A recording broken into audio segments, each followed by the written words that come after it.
When did your instinct scream leave now, and what did you later find out you avoided?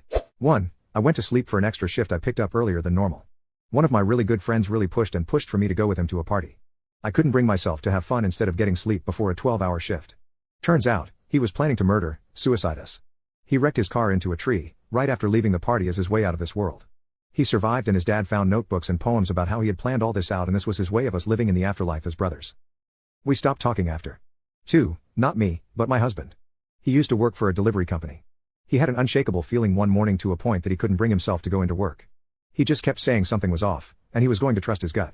The guy who covered his shift delivered to a house where he got attacked by 2 dogs, and dispatch didn't pick up on the fact that his vehicle hadn't moved until 6 hours later.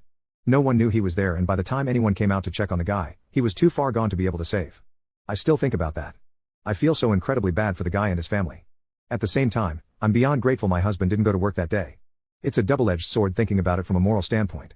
My husband quit that company the next day after they sent out a reminder email to the drivers about what happened, and it very heartlessly was woof woof. Remember to be mindful about our furry customers. They don't always know that we're bringing them good things. I wish I was joking. 3. I was at a party and this guy pushed me up against a wall. He swore it was a joke, but I said nah, I'm out.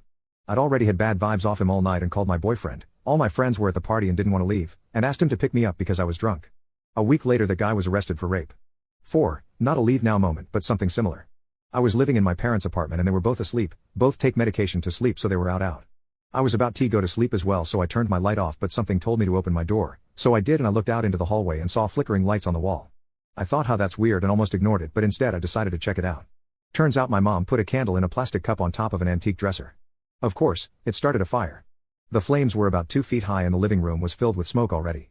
Luckily, I was able to put it out and wake my parents to air out the apartment. I think to myself sometimes that if I decided to just go to sleep, me and my parents both would have probably died to a house fire. Always trust your gut. 5. One night I was waiting for the train when 4 guys walked up and I immediately got a bad vibe from them. I've been robbed once before on the train and their demeanor reminded me of the guys who robbed me, like they were sizing me up and they were excited about it.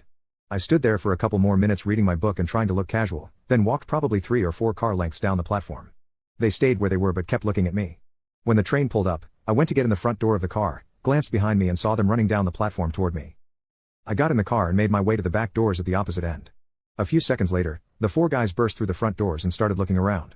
I slipped out the back doors right as they were closing, before the guys spotted me, so I ended up safe on the platform while they were stuck on the train as it pulled away. When they looked out the window and saw me, they looked furious. I booked it out of the station and took the bus instead. The next day there was a news story that someone was robbed at knife point at the next stop right around that time, by 4 men who fit the description of the men I encountered. I'm so glad I listened to my gut and got out of that situation. In hindsight, it all happened so fast and it's crazy that I reacted in exactly the right way to get myself to safety. 6. My mom had something like this. It was back in 2003 when I was 12, my sister 10.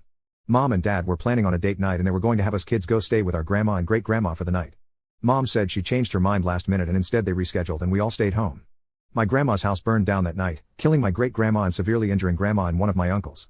Had my sister and I been there, we would have likely been in the same room with great-grandma or grandma, and one of both of us would have died.